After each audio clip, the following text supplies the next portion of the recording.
de extrema importância, né? Porque assim, eu já participei de muitas reuniões já, desde os meus 20 anos mais político, né? E aprendi que a gente sozinho não faz nada.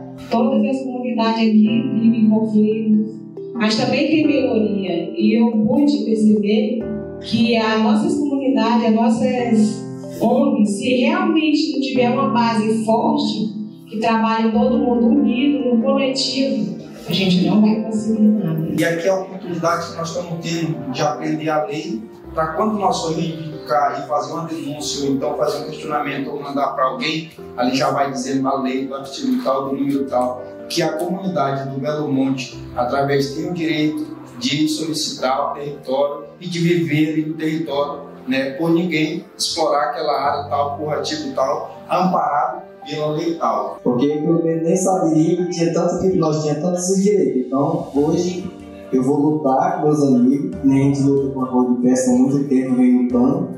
Então, hoje a gente vai juntar e vamos brigar pelo nosso direito.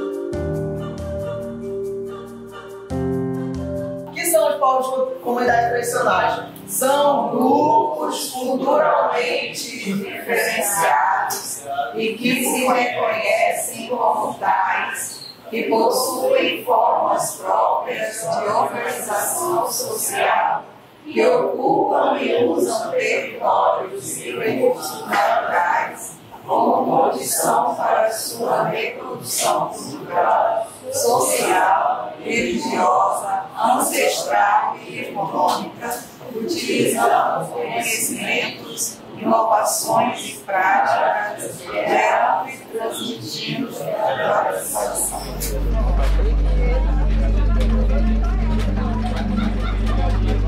A Escola de Formação de Juristas Populares foi uma das iniciativas que a gente tem desenvolvido nesse território, que é tão importante para o Brasil e para o mundo. A escola ela contou com o apoio de organizações como a CPT, da própria Universidade de Rondônia, que nos apoiou e nos auxiliou dentro desse processo de construção que é tão importante para garantir que os povos e comunidades tradicionais que vivem na região do Médio e Alto Purus, que vivem em Rondônia, aquela região ali que está entre Rondônia e o sul do Amazonas, possam conhecer e reconhecer os direitos que têm.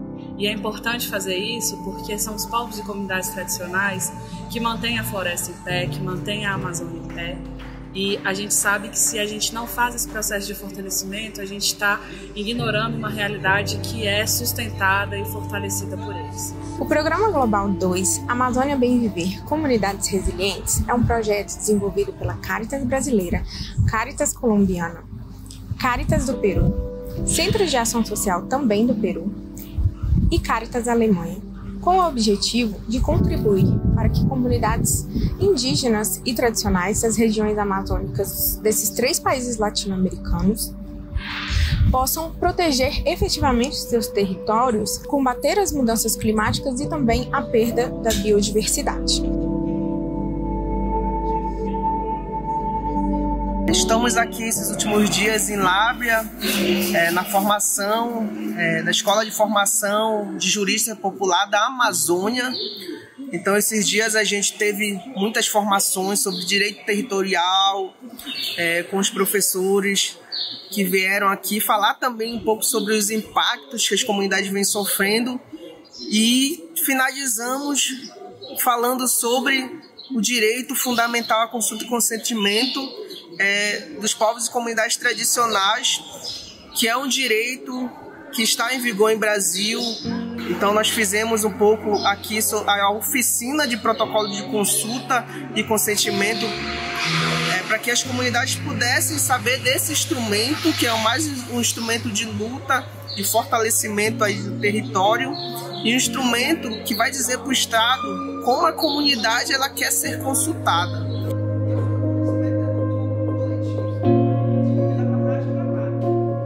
Pela primeira vez estou participando dessa formação de jurísticas amazônicas, que é uma formação importante porque a gente pode conhecer um pouco mais dos nossos direitos e da forma que a gente pode agir. E que essa formação traz benefícios que a gente pode colocar na nossa comunidade, de que a gente tem mais possibilidades de poder agir em defesa do nosso território.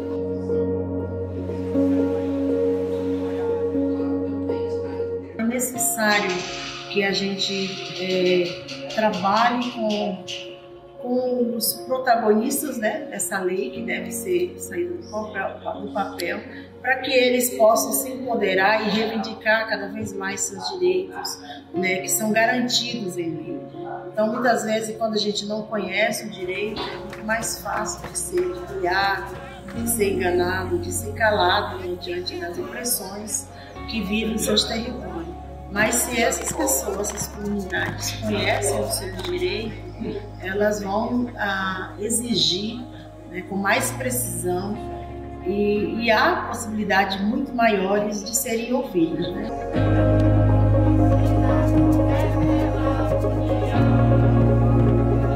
Por que Irma Creusa? Porque ela é considerada como mártir da causa indígena.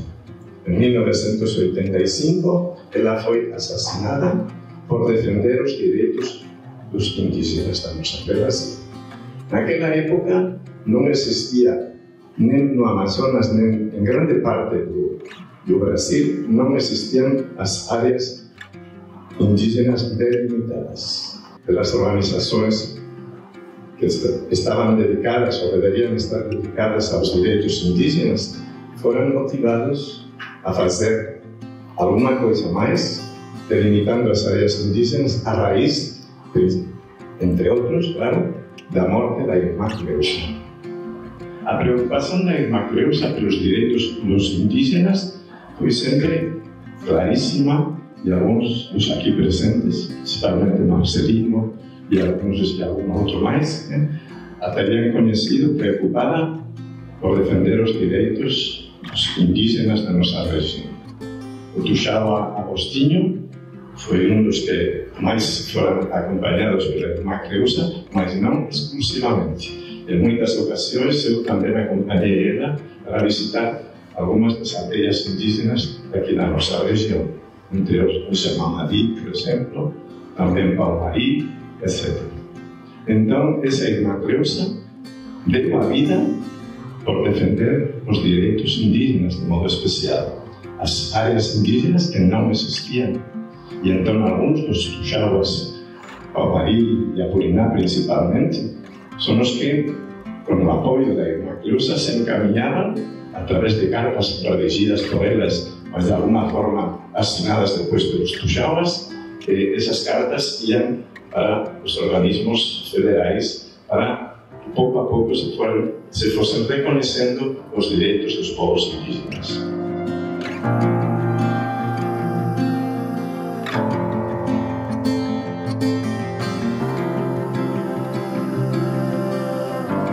Eu não conhecia ela, mas eu vi a história dela, né? E sobre questão indígena. E aí é onde eu comecei a participar ativamente com os indígenas aqui. Conheci vários indígenas aqui, fiquei mais, acho que eu passei quase 2 meses aqui, trabalhando com eles. Isso antes de eu trabalhar em movimento indígena, depois que eu comecei a trabalhar com o movimento indígena. Por isso que eu queria falar um pouco sobre ele.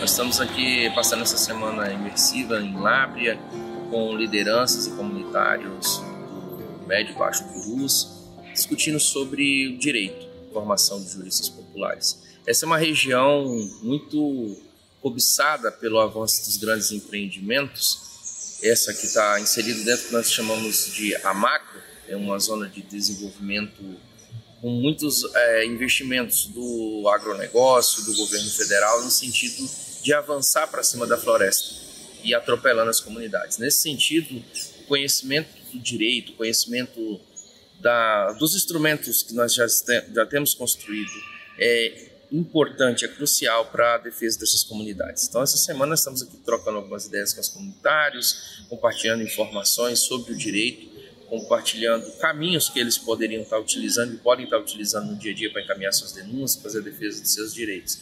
E com isso nós buscamos que as comunidades elas sejam protagonistas da defesa dos seus direitos, da construção de novos direitos.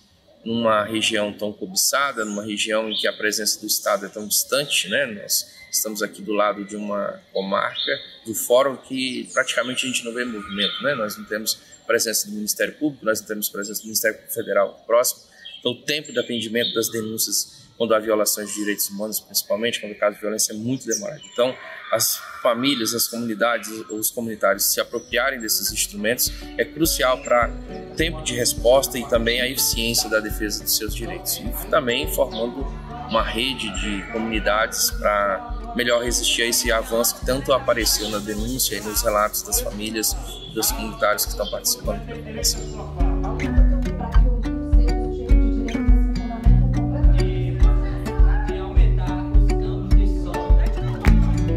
Participar da escola de juristas, né, para mim é muito gratificante, trouxe muito conhecimento, né, questão de conhecer as leis, que nós ribeirinhos a gente não tem muito conhecimento disso, e também conhecer leis que a gente dá a nosso favor e a gente não sabia. Isso é muito gratificante, e também saber como a gente pode cobrar dos poderes públicos os nossos direitos para que os nossos direitos sejam efetivados da maneira correta. Pois eles que vão dar continuidade a esse trabalho que os nossos guardiões da floresta já fazem. Então, eles vão passando, e que a juventude que vai ficar e que vai tomar continuidade, dar continuidade a esse trabalho. Para nós é uma graça de Deus que venha a nos ensinar, porque nós vamos aprender, sino que nos sentimos de verdade contemplados por vocês. Eu escutei a maioria que vinha aqui a aprender. Vamos aprender juntos. Enquanto igreja, enquanto Cáritas, enquanto organizações da sociedade civil, enquanto pessoas que acreditam em um futuro possível de bem viver, uma sociedade justa e igualitária, precisamos nos comprometer para garantir a vida dos povos, para garantir os direitos da natureza, para garantir que as florestas continuem em pé, porque sem isso o nosso mundo ele vai entrar em colapso. Conhecimento foi muito importante para a minha vida, para que eu possa levar, nem só para a minha comunidade, mas para a minha regional. E aonde eu passar, acredito eu, que eu levo uma esqueletinha para que eu possa estar me baseando. Também que eu consegui, né? Eu já sabia algumas leis, assim, estudava, né? Mas eu consegui olhar com muita clareza. E também a explicação foi muito boa. Quero agradecer os professores, vocês que colocaram para a gente essa experiência, essa troca de experiência, foi muito boa. Proteger a Amazônia é um bem comum para todos nós, porque sem a Amazônia a gente deixa de existir.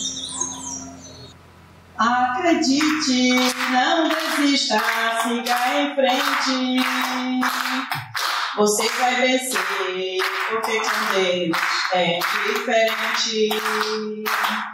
Você vai vencer, porque com Deus é diferente. Deus usa bem para profetizar. Agora é só acreditar que nossos sonhos vão se realizar. Agora é só acreditar que nossos sonhos vão se realizar. Vai dar certo sim. Coloque seus projetos na mão de Deus e dá certo sim. Vai dar certo sim. Coloque seus projetos na mão de Deus e dá certo sim. Muito obrigada.